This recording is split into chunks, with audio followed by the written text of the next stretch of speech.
ಕಾಲಿನಲ್ಲಿ ಓದಿದ್ದಾನೆ. ದೊಡ್ಡ ವಿಷಯ ಅಲ್ಲ ಅಂತ ನಾ ಹೇಳಿದ್ರು, ನೀನ್ ಯಾಕೆ ಚಿಂತೆ ಮಾಡ್ತೀನಿ? ದೊಡ್ಡ ವಿಷಯ ಅಲ್ಲ ಅಂತ ನೀವು ಹೇಗೂ ಹೇಳಬಹುದು ಸ್ವಾಮಿ. ಹೇಗೂ ಹೇಳುದಲ್ಲ, ಈಗ ನೀನೇ ಯೋಚನೆ ಮಾಡಿ.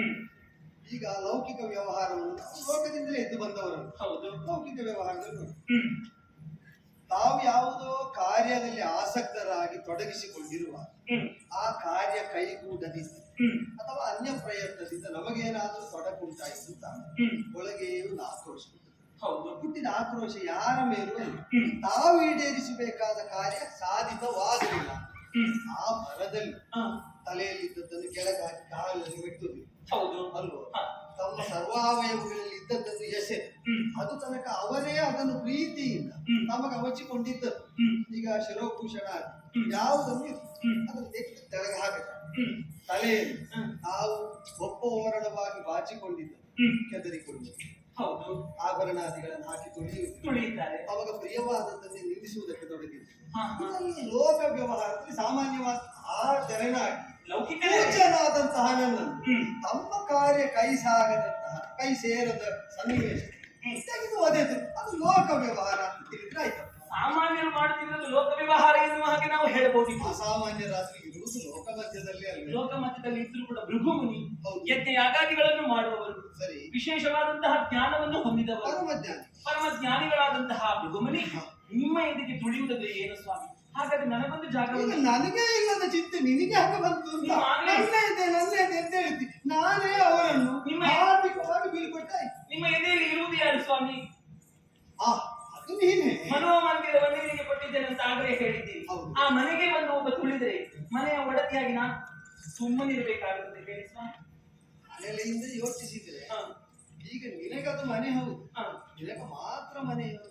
ನಿಮಗೂ ಮನೆ, ಅಲ್ಲಿ ನನ್ನವರಿಗೆಲ್ಲರಿಗೂ ಅದೇ ಮನೆ ಅಲ್ವೋ? ಎಲ್ಲರಿಗೂ ಅದೇ ಮನೆ, ನನ್ನ ಭಜಕರಿಗೂ ಅದೇ ಮನೆ ಅಲ್ವೋ? ಹೌದು. ಆದ್ದರಿಂದ ನಿನ್ನ ಮನೆಯಲ್ಲಿ ಭಿನ್ನ ಪಾರ್ಶ್ವದಲ್ಲಿ ಭಿನ್ನ ಸ್ಥಿತಿಯಲ್ಲಿ ನೆಲೆಯಾದವು ಆ ಮನೆಯ ಕುರಿತಾಗಿ ತಮಗೆ ಬೇಕಾದಂತೆ ವ್ಯವಹರಿಸುವ ಸ್ವಾತಂತ್ರ್ಯ ಹೊಂದಿರಲಿಲ್ಲ.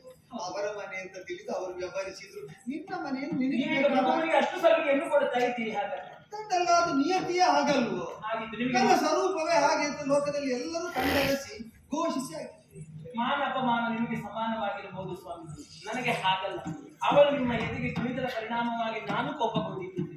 ನಿನಗೆ? ಹೌದು, ನನಗೆ ಕೋಪ ಬಂದಿದೆ. ಇಲ್ಲ, ಅದನ್ನು ವ್ಯಕ್ತಪಡಿಸುವುದಕ್ಕೆ ಸಾಧ್ಯ. ನೇರಮುಖಿಯಾದ ನೀನು ಮನದ ಭಾವವನ್ನು ವಾಚಿಕವಾಗಿಸದೆ ಅದು ಮುಖದಲ್ಲಿ ಬಿಂಬಿತವಾಗುವುದಿಲ್ಲ. ನನ್ನ ಮುಖ ನೋಡಿ ನಿನಗೆ ಕೋಪ ಮಾಡುವುದಕ್ಕೆ ಸಾಧ್ಯವೇ? ಈಗ ನಿನ್ನ ಕೋಪ ಶಮನ ಆಗ್ಬೇಕು ಅಂತ ಏನು ಮಾಡು? ಏನು ಮಾಡುದು ಬೇಡ. ನಾನು ಇನ್ನು ಮುಂದೆ ಇಲ್ಲಿ ಉಳಿಯಲ್ಲ.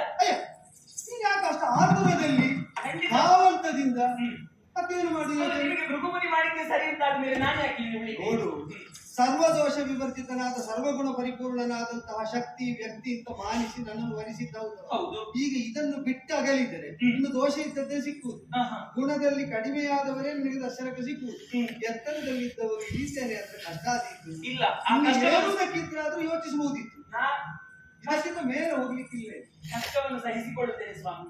ಯಾವ ಕಷ್ಟ ಬಂದರೂ ಅದನ್ನು ಎದುರಿಸುವಂತಹ ಶಕ್ತಿ ನನಗುಂಟು. ಯೋಚನೆ ಮಾಡ, ಅವರಲ್ಲಿ ಯಾವುದೋ ಒಂದು ನೀನು ಹೇಳುವ ದುರ್ಗುಣವನ್ನು ಗಮನಿಸಿ ಅದನ್ನೇ ತುಂಬಿಕೊಂಡಂತಹ ಲೋಕಕ್ಕೆ ಯಾರು ಹೋಗ್ತಾರೆ? ಇಲ್ಲ, ನನ್ನ ದುರ್ಗುಣಗಳ ಲೋಕವೇ ಅಲ್ವ ಕೆಳಗಿರುವುದು ಅದೋ ಲೋಕಗಳಾಗಿ. ನಾ ಹೋದ ಮೇಲೆ ಅದು ಸರಿಯಾಗ್ಬೋದು ಏನು? ಈಗ ನೀವು ನಾವು ಇಲ್ಲಿದ್ದೆ ಸರಿ ಮಾಡ. ಇಲ್ಲ ಇಲ್ಲ ಸ್ವಾಮಿ, ಯಾವಾಗ ಈ ಮನೆ ಅಪವಿತ್ರವಾಯಿತು ಆ ಸಮಯದಿಂದ ನನಗೆ ಇಲ್ಲಿ ಉಳಿದುಕೊಳ್ಳುವುದಕ್ಕೆ ಸಾಧ್ಯವೇ ಇಲ್ಲ. ಹೋಗುತ್ತೆ ಅಂದ್ರೆ ಎಲ್ಲಿಗೆ ಅಂತ ಬೇಡ. ಭೂಲೋಕದಲ್ಲಿ ಕರವೀರಪುರವನ್ನು ಕೈ ಬೀಸಿ ಕರೆಯುತ್ತಾ ಉಂಟು.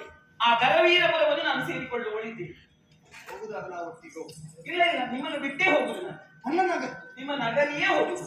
ಮನಪಾಯಿ ನಿಂತು ನಾನು ಆಡಿದ್ರು ಕೂಡ ನಾ ಹೋಗುದು. ಎಂದಿಗೂ ಬಿಟ್ಟಗಲಾರದವಳು ನಾ ಹೊರಟು ಹೋಗುವುದೇ. ನೀ ಹೆದರಿಸ್ತಿದ್ದು ಭಕ್ತರು ಬರುವಾಗ ಆ ಭಕ್ತರನ್ನು ಆಧರಿಸಲು ಆಗಲಾಗಲಿಲ್ಲ. ವೈಕುಂಠಕ್ಕೆ ಮರ್ಯಾದೆ ಲಕ್ಷ್ಮಿ ಇಷ್ಟ ಆಗುವುದಿಲ್ಲ ಅಂತ ಭಕ್ತರನ್ನು ಪೂಜಿಸಬಾರದು, ಅವರನ್ನು ಮಾನಿಸಬಾರದು. ಆಗಿಲ್ಲ. ಭೂಲೋಕದಲ್ಲಿ ಗಂಡನ ಹತ್ರ ಬಂದು ಹೆಂಡತಿ ನಾನು ಬಿಟ್ಟು ಹೋಗ್ತೇನೆ ಹಾಗೆ ಹೇಳುವುದಲ್ಲ. ಇದು ಲಕ್ಷ್ಮಿಯೇ ಹೇಳ್ತಾ ಇದ್ದು ನಾನು ಬಿಟ್ಟು ಹೋಗ್ತಾ ಇದ್ದೇನೆ. ಲಕ್ಷ್ಮಿ ಹಾಗೆ ಹೇಳದವಳು ಹಾಗೆ ಹೇಳಿದ್ರು ಮಾಡುವುದಕ್ಕೆ ಸಾಧ್ಯ ಇಲ್ಲ ಅಂತ ನಾನು ನಂಬಿ ನಿಂತಿದ್ದೇನೆ. ನೀವು ನಂಬಿ ನಿಂತಿದ್ದೀರಿ. ಹಾಗಾದ್ರೆ ನೀವು ಕಣ್ಣಾರೆ ನೋಡಿ ನಾನು ಏನು ಮಾಡ್ತೀನಿ. ನಿನಗೆ ನಾನಲ್ಲದ ಮತ್ತೆ ಮಾಡು. ಆದ ಪಡಗಿದ ಕಾಲದಲ್ಲಿ ಆ ಮನದ ಕ್ಲೇಶ ಎಲ್ಲ ತಾನಾಗಿ ನೀಗುತ್ತದೆ.